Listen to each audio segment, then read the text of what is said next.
मेरे प्यारे भाइयों, मैं योगाचार्य आनंद आपका हार्दिक स्वागत करता हूं। मेरे प्यारे भाइयों बहनों, आज मैं आपसे बताना चाहता हूं कि एक आदर्श जीवन जीने के लिए हमें क्या करना चाहिए।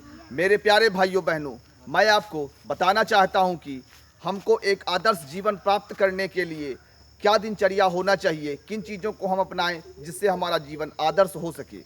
मेरे प्यारे भाइयों बहनों, आपको अपने जीवन में योगाभ्यास को अवश्य शामिल करना चाहिए। योगाभ्यास करने से हमारे भीतर की जितने भी खूबियां हैं वो प्रकट हो जाती हैं।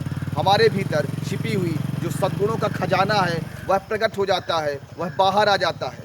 इसलिए परम आवश्यक है कि हम योग साधना को अपने जीवन में शामिल करें। योग साधना का जो महत्व है उसका प्राचीन काल से ही ऋषि मुनियों, वेद शास्त्रों के द्वारा प्रतिपादन किया गया है।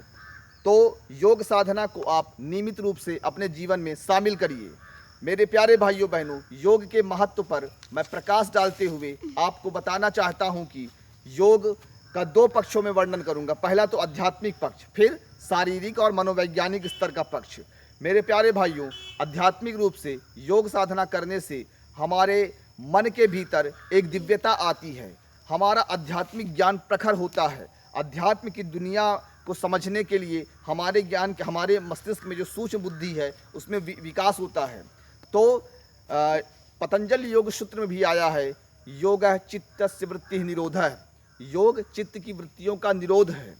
तो आप अपने जीवन में जब योग को शामिल करेंगे तो धीरे धीरे करके आपका जीवन योगमय होता चला जाएगा। आपका जो मन है, आपका जो चित्त है, वह उसकी वृत्ति जो है, जो उसको भटकाती हैं, उन पे संयम स्थापित होगा। इसलिए योग को अपनाने से आपका चित्त आनंदित होता है, चित्त शुद्ध होता है। इसलिए योग का आध्यात्मिक रूप से बहुत महत्व है। योग को करने से हमारे जीवन में यम नियम आसन प्राणायाम प्रत्याहार धारणा ध्यान समाधि की प्रक्रिया से हम मोक्ष को प्राप्त कर लेते हैं। तो आध्यात्मिक रूप से योग बड़ा महत्वपूर्ण है। साथ में गीता में भी वर्णन आया है, तपस्विभ्योधिको योगी ज्ञानिभ्यो अपि मतोधिकः सकर्मभ्यश्चाधिको योग तस्माद् योगी भव अर्जुन।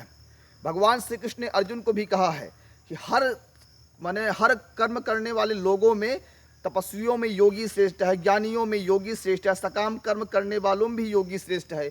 इसलिए हे अर्जुन, आप योगी बनिए। तो भगवान श्री कृष्ण ने भी अर्जुन को योगी बनने का उपदेश किया है।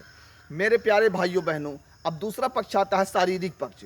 योग करने से हमारे भीतर उत्साह आता है, उमंग आता है। हमारे भीतर जितने प्रकार के रोग होते हैं वे रोग दूर होते हैं।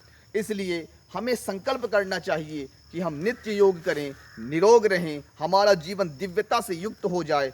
हमारे भीतर एक महामानव जो छिपा बैठा है, उस महामानव का जागरण हो सके। इसलिए मेरे प्यारे भाइयों बहनों, आप अपने जीवन में योग को अवश्य अपनाइए, जिससे आपका आध्यात्मिक और भौतिक दोनों प्रकार का कल्याण सुनिश्चित हो सके। आप एक आनंद ऊर्जा से भरा हुआ जीवन व्यतीत कर सकें। मेरे प्यारे भाइयों बहनों, इसलिए योग को अपनाना परम आवश्यक है। हमारे आश्रम आचार्य चाणक्य सेवा आश्रम में भी 3 दिवसीय योग साधना शिविर का आयोजन किया जाता है। जिन भाई बहनों को हमारे इस आश्रम में आकर प्रकृति के दिव्य वातावरण में योग साधना का आनंद लेना है, उन्हें मैं योगाचार्य अपने समस्त आश्रम परिवार के साथ अभिनंदन करता हूं, स्वागत करता हूं। आप निश्चय ही समय निकाल कर आइए। 3 दिन यहाँ आपको खूब आनंद मिलेगा, खूब खुशियाँ मिलेंगी, पर्वत पठारों में घूमने का अवसर प्राप्त होगा और आप सभी योग का संपूर्ण ज्ञान भी प्राप्त कर सकेंगे। मेरे प्यारे भाइयों, इस प्रकार मैंने योगाचार्य आनंद योग के विषय में आपको महत्व बताया और आपसे अनुरोध करता हूं कि योग में बनिए, ताकि आप अपने दिव्य ऊर्जाओं का उपयोग राष्ट्र के विकास में कर सकें। इसी के साथ योगाचार्य आनंद को दीजिए इजाज़त। जय हिंद, जय भारत।